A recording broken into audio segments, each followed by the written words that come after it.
Good morning students. Last chapter में हमने बात की थी कि किस तरीके से हम ट्रांजिशन मेटल आयंस के लिए एक स्पिन ऑनली फार्मूला ऑब्टेन करते हैं उनकी मैग्नेटिक प्रॉपर्टीज़ को डिटरमाइन करने के लिए। उस स्पिन ऑनली फार्मूला की मदद से जब हम ये इनके लिए म्यू कैलकुलेट करते हैं तो आप देख रहे हैं कुछ ट्रांजिशन मेटल आयंस हैं जिनके लिए हमने यहाँ पे स्पिन ऑनली फार्मूला से जो कैलकुलेट किए वैल्यूज़ कैलकुलेटेड वैल्यूज़ है वो दी हुई हैं, और इनके लिए जो हमने ऑब्जर्व किया है मैग्नेटिक मोमेंट उसको यहाँ पे हमने दिया हुआ है। तो हम देख रहे हैं कि ऑब्जर्व्ड वैल्यूज़ कैलकुलेटेड वैल्यूज़ से बहुत मैच कर रही हैं, they are in good agreement. So हम ये कह सकते हैं कि जो हमने जिम किया था कि जो ट्रांजिशन मेटल आयंस हैं इनके अंदर ऑर्बिटल जो कंट्रीब्यूशन है वो कैंसिल हो जाता है और केवल स्पिन मोमेंटम का योगदान होता है, और इस वजह से स्पिन ऑनली फार्मूला से जो हम उनके मैग्नेटिक मोमेंट कैलकुलेट करते हैं मोस्ट ऑफ दी केसेस के अंदर वो सही रिजल्ट देते हैं। हमेशा तो नहीं देते, उसके कारण को भी हम अभी डिस्कस करेंगे, लेकिन मोस्ट ऑफ दी केसेस के अंदर ये रिजल्ट सही मिलते हैं हमें।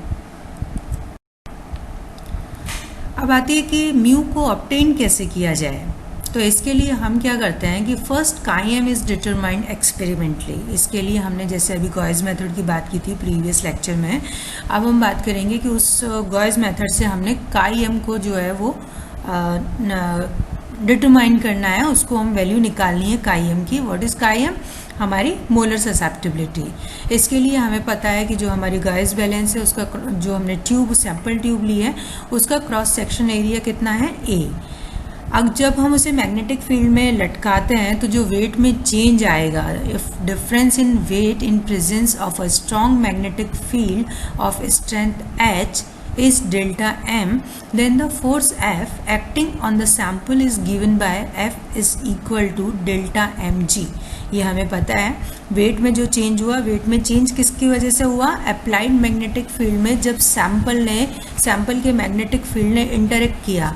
अगर वो पैरामैग्नेटिक है तो वो अट्रैक्ट होएगा तो वेट इंक्रीज हो जाएगा, अगर वो डायमैग्नेटिक है तो वो रिपेल होएगा फील्ड में और वो उसका वेट कम हो जाएगा। तो जो भी वेट में चेंज हुआ दैट इज़ डेल्टा एम, और इसकी वजह से जो फोर्स उसके ऊपर अप्लाई हुआ that is equal to delta m g, where g is the acceleration due to gravity. If kappa 1 is the volume susceptibility of the sample and kappa 2 the volume susceptibility of air, then F जो force उसके ऊपर apply होगा, magnetic force उसके ऊपर जो लग रहा है that is equal to half of kappa 1 minus kappa 2 multiply by A the cross sectional area of the tube, mu zero the magnetic movement in free space and H square where H is the applied magnetic field strength. ये दोनों equal है क्योंकि दोनों force को बता रहे हैं, जो सैंपल के ऊपर फोर्स काम कर रहा है उसको बता रहे हैं। तो इन दोनों इक्वेशन को जब हम कंबाइन करेंगे we will get delta m g is equal to half of kappa 1 minus kappa 2 multiply by a mu zero H square. Equation को सॉल्व करने पे हमारे पास फाइनल इक्वेशन आती है kappa 1 is equals to kappa 2 plus 2 delta m g upon a mu zero H square. यहाँ पे kappa 2 जो है it's known, susceptibility of air is known, so it is 0.364 into 10⁻⁻12। इसकी वैल्यू हम इसमें रखेंगे। मैंने पहले भी आपको बताया था कि जो ये kappa है अपनी volume susceptibility it's unitless quantity. So आगे हम इसकी बात करते हैं कि field strength H and cross sectional area, ये दो ऐसी क्वांटिटीज़ पूरे फॉर्मूला में आप देखेंगे। kappa 2 नोन है, डेल्टा एम हम एक्सपेरिमेंट से निकालते हैं, g is known, mu zero is established quantity. So जो जिनके अंदर एक्यूरेटली जो हमें नहीं पता है वो है हमारा उस सैम्पल ट्यूब का cross sectional area A, and जो field strength magnetic field strength हमने अप्लाई की है एग्जैक्ट वैल्यू हमें उनकी नहीं पता होती है, तो हमें ये दो क्वांटिटी निकालनी पड़ेगी।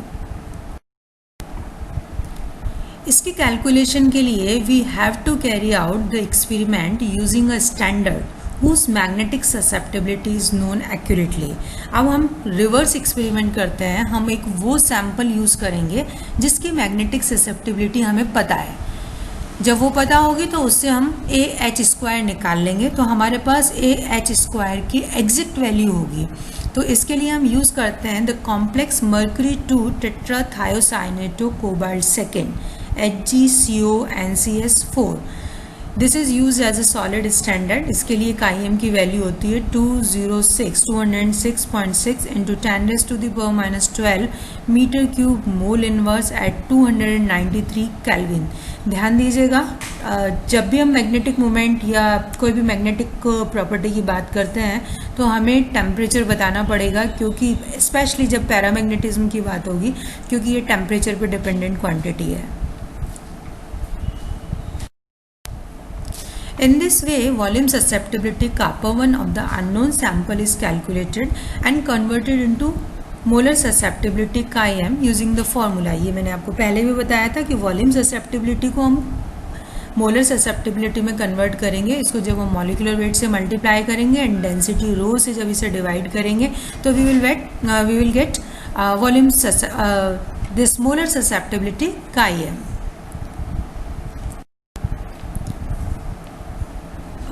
बात करते हैं डायमैग्नेटिक करेक्शन की। What is diamagnetic correction? देखिए, हमने जो अभी एक्सपेरिमेंट किया गॉस बैलेंस की, जिसकी हमने बात की, उसमें हमने क्या किया, सैंपल को मैग्नेटिक फील्ड में लटकाया।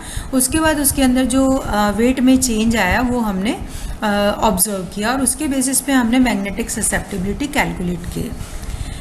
लेकिन जब भी हम सैंपल को इस पैरामैग्नेटिज्म की बात करते हैं तो हम कहते हैं diamagnetism is always associated with this paramagnetism, क्योंकि पेयर्ड इलेक्ट्रॉन हमेशा होते हैं। अब उनका जो भी कंट्रीब्यूशन होता है, जनरल कैलकुलेशन के लिए हम डायमैग्नेटिक कंट्रीब्यूशन को इग्नोर कर सकते हैं, बट जब हमें पैरामैग्नेटिक ससेप्टिबिलिटी एग्जैक्ट निकालनी है, पैरामैग्नेटिज्म एग्जैक्ट चाहिए, तब हमें उसमें से डायमैग्नेटिक करेक्शन को माइनस करना पड़ेगा। तो इन दैट केस हम कहते हैं कि हमारे को जो अभी हमने कैलकुलेट किया गॉस मैथड से या किसी भी मैथड से, इन दैट वो क्या था हमारा, दैट वाज काई पैरामैग्नेटिक प्लस काई डायमैग्नेटिक, उन दोनों का कॉम्बिनेशन था, उन दोनों का सम था। ठीक है।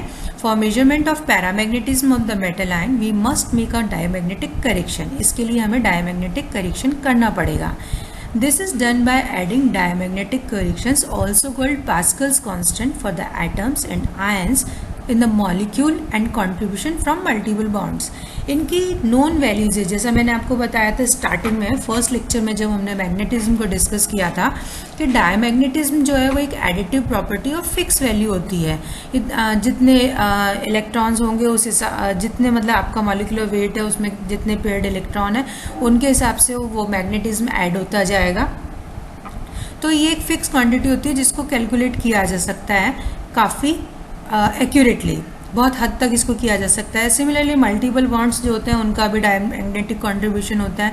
तो वो आयंस का एंड मॉलिक्यूल जो उसके साथ में जितने भी एटम्स हैं, एक अगर हमारे को फॉर्मूला पता है किसी भी कॉम्प्लेक्स का या मॉलिक्यूल का, तो हर एक एटम का जो डायमैग्नेटिक कंट्रीब्यूशन है हम उसे ऐड कर लेंगे और उसके अंदर अगर मल्टीपल मॉलिक्यूल के अंदर मल्टीपल बॉन्ड्स प्रेजेंट है तो उनको हम ऐड कर लेंगे।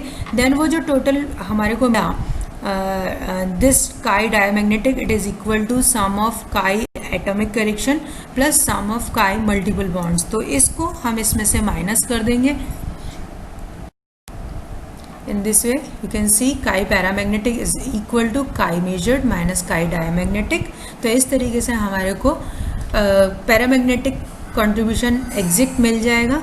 Finally, this chi paramagnetic is converted into magnetic moment of the metal ion using the equation mu upon mu b is equal to 797.5 under root chi mt। T is here absolute temperature, जो आपको बताना पड़ेगा कि किस temperature पे measurement हुआ है। तो इस तरीके से बोर मैग्नेट्रॉन में हमें मैग्नेटिक मोमेंट मिलेगा। एक बार रिकॉल करें, क्रिस्टल फील्ड थ्योरी में हमने दो तरीके के कॉम्प्लेक्सेस की बात की थी, लो स्पिन एंड हाई स्पिन। देखिए थ्योरीज कुछ भी हो सकती हैं, हम उनका एक्सप्लेनेशन जो भी है, लेकिन ये फैक्ट है कि कॉम्प्लेक्स हाई स्पिन होते हैं, लो स्पिन होते हैं। कुछ में इलेक्ट्रॉन्स की पेयरिंग हो जाती है, कुछ में नहीं होती है। तो क्रिस्टल फील्ड थ्योरी जब हमने डिस्कस की थी तब हमने high spin and low spin complexes के बारे में बात की थी कि चेंज जो होता है वो हमारे D4, D5, D6, D7 ions configuration में होता है। है। यहाँ हम बात कर रहे हैं ट्रांजिशन मेटल्स की, इसलिए डी ऑर्बिटल्स की ही बात करेंगे। तो इन दैट केस आप देख रहे हैं कि जब लो स्पिन होता है तो नंबर ऑफ अनपेयर्ड इलेक्ट्रॉन अलग है, हाई स्पिन होते हैं तो नंबर ऑफ अनपेयर्ड इलेक्ट्रॉन अलग हैं, और इस तरीके से अनपेयर्ड इलेक्ट्रॉन अलग होने पे मैग्नेटिक मोमेंट की वैल्यू अलग होगी। उसको हम मेजर कर सकते हैं और मेजर करके हम बता सकते हैं कि हमारे कॉम्प्लेक्स के अंदर किस तरीके मतलब इनर ऑर्बिटल कॉम्प्लेक्स बन रहा है या आउटर, या पेयरिंग हो रही है या नहीं हो रही है, ये हम बता सकते हैं। Now it's your turn. कुछ सोचिएगा इस बारे में, लेक्चर को अच्छे से देखिएगा, पूरा सुनिएगा और उसके बाद सोचिएगा how magnetic moment of transition metal ion complex is obtained and what is diamagnetic correction. Thank you.